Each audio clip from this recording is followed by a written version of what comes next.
Joining us now from Ankara is Omer Ozkizilcik. He's a security analyst and a non-residential fellow at the Atlantic Council. Really good to have you back with us, Omer. Just how significant are these US strikes in terms of degrading Daesh's current capabilities in Syria?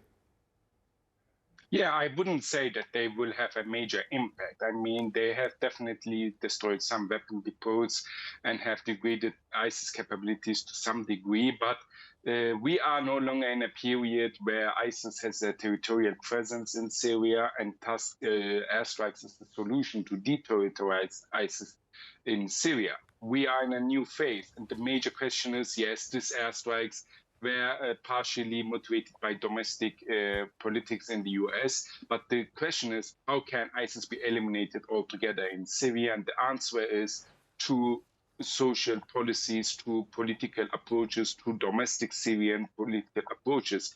And here, if the US wants to degrade and eliminate ISIS altogether in Syria, the best the US can do is to enforce the control of the new government in Damascus over all of Syrian territories, including east of Euphrates River, and to avoid an area being controlled by a different entity, the YPG-dominated SDF, and to withdraw American forces from Syrian soil. Because let's be clear, the American soldiers that were attacked, the real meaning of their presence in Syria is quite unclear. I mean, what does the Americans gain by having Syrian troops in Syria is not very clear. And these airstrikes will not have a major impact other than for PR consumption in American domestic politics and a limited degree of degrading ISIS military capabilities.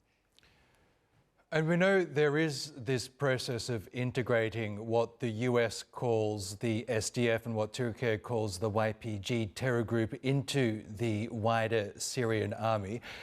In the wake of this attack, what impact will that have on this integration process?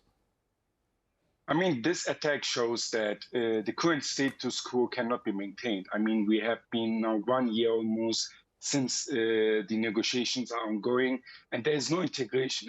Sorry.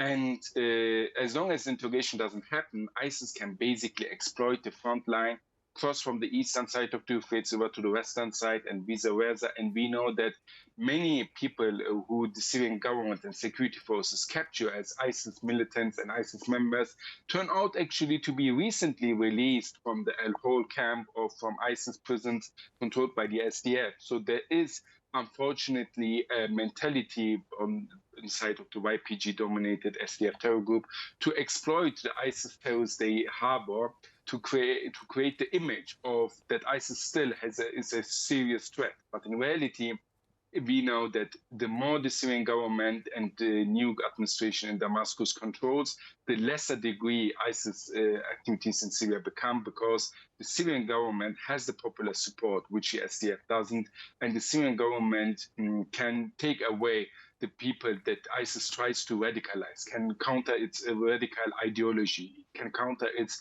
arguments, and it can understand and make a distinction between people who are Islamists, radicalized, and ISIS members, which the YPG-dominated SDF cannot. And therefore, the solution is clear. Integration must happen. If integration doesn't happen, then we need a new solution, like a military solution or something similar, in which the Syrian government extends its control to the eastern side of the Euphrates River.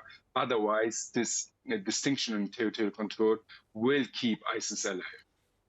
Okay, Omer Ozkizilcik, we'll have to leave it there. Thank you so much again for joining us on the program.